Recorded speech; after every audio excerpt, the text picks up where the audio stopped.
అంగన్వాడీలు ఎదుర్కొంటున్న సమస్యలను తక్షణమే పరిష్కరించాలని కోరుతూ రాష్ట్ర వ్యాప్తంగా అన్ని కలెక్టర్ కార్యాలయాల ఎదుట ఆందోళన చేపడుతున్నట్లు AP helper workers and helper union నాయకులు దండ లక్ష్మీనారాయణ కుమారులు డిమాండ్ చేశారు. తమ సమస్యలను పరిష్కరించాలని కోరుతూ గుంటూరు జిల్లా కలెక్టర్ కార్యాలయం ఎదుట ఆందోళన చేపట్టారు. ఈ సందర్భంగా వారు మాట్లాడుతూ అంగన్వాడీలకు కనీస వేతనాలు, పెన్షన్, పీఎఫ్, సామాజిక భద్రత కల్పించాలని కోరారు. అంగన్వాడీలను ప్రభుత్వ ఉద్యోగులుగా గుర్తించి కనీస వేతనం చెల్లించాలని, ప్రభుత్వ పథకాలు అందేలా చూడాలని డిమాండ్ చేశారు. హెల్పర్లకు ప్రమోషన్ కల్పించాలని, నవచేతన యాప్లను రద్దు చేయాలని కోరారు.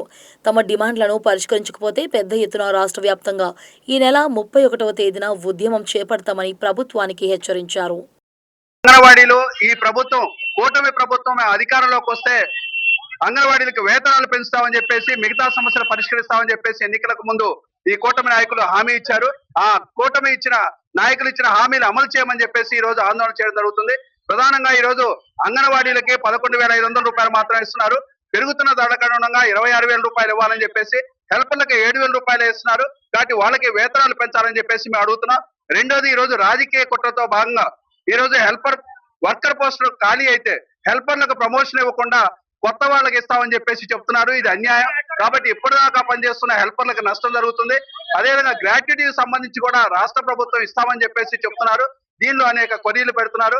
మరో పక్క ముఖ్యమైనది, అంగన్వాడీల్ని ప్రభుత్వ ఉద్యోగులు అని చెప్పేసి నమోదు చేస్తున్నారు. వాళ్ళకి ఏ ఒక్క సంక్షేమ పథకం అమలు చేయట్లేదు. ఆఖరికి తల్లికి వందనం కానీ, మిగతా ఇళ్ల స్థలాలు కానీ, పెన్షన్లు కానీ ఏవి కూడా అమలు చేయట్లేదు. ఇది చాలా దుర్మార్గమైంది. మీరు ప్రభుత్వ ఉద్యోగులుగా గుర్తిస్తే ఈ రోజు రాష్ట్ర ప్రభుత్వం పిఆర్సీ ప్రకారం 21,000 వేతనం ఇస్తుంది. ఆ విధంగా వాళ్ళకి 21,000 వేతనం ఇచ్చి ప్రభుత్వ ఉద్యోగులుగా గుర్తిస్తే మాకు అభ్యంతరం లేదు.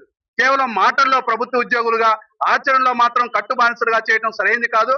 నారా లోకేష్ గారు ప్రతిపక్షంలో ఉన్నప్పుడు యాప్ల భారం తగ్గిస్తాను, ఉన్న యాప్లన్నింటినీ ఒకే గొడుగు కిందగా తెస్తానని చెప్పేసి చెప్పాడు. కానీ ఈ రోజు కూడా నవచేతన యాప్ తో ఈ నెలలో కొత్తగా ప్రారంభించారు. ఇవన్నీ వాళ్ళకి భారంగా ఉన్నాయి. కాబట్టి మీరు చెప్పిన మాట ఒక్కటి కూడా అమలు చేయకపోవటం వల్లే ఈ రోజు కలెక్టరేట్లు దిగ్బంధనం చేయడం జరిగింది. ఇదే విధానం కొనసాగిస్తే రేపు జూలై 31న కూడా కలెక్టరేట్ల దిగ్బంధనం జరుగుతుంది.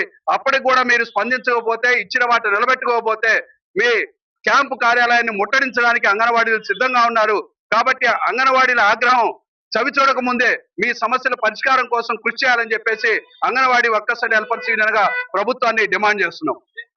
దండా లక్ష్మీనారాయణ, సిఐటియు జిల్లా ప్రధాన కార్యదర్శి.